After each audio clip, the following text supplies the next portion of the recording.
22 જાન્યુઆરી અયોધ્યામાં રામ મંદિરની પ્રાણ પ્રતિષ્ઠા થવા જઈ રહી છે, તેની પૂજન વિધિ મંગળવારથી એટલે કે 16મી જાન્યુઆરીથી શરૂ કરી દેવામાં આવશે।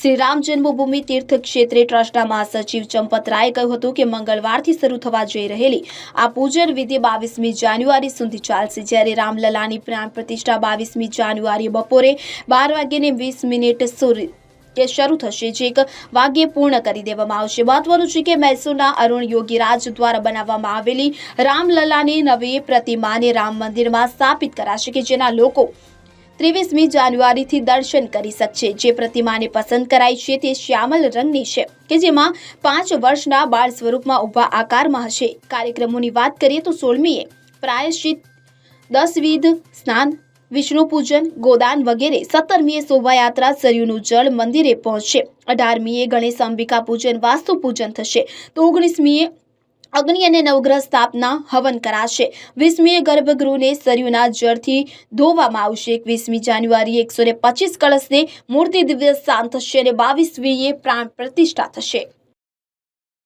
Bureau report CN24 news. હવે જુઓ દેશ દુનિયાની તમામ ખબરો તમારી આંગળીના ટેરવે। ઉઠાવો મોબાઈલ અને ગૂગલ પ્લે સ્ટોર પરથી ડાઉનલોડ કરો અમારી CN24 ન્યૂઝ મોબાઈલ એપ।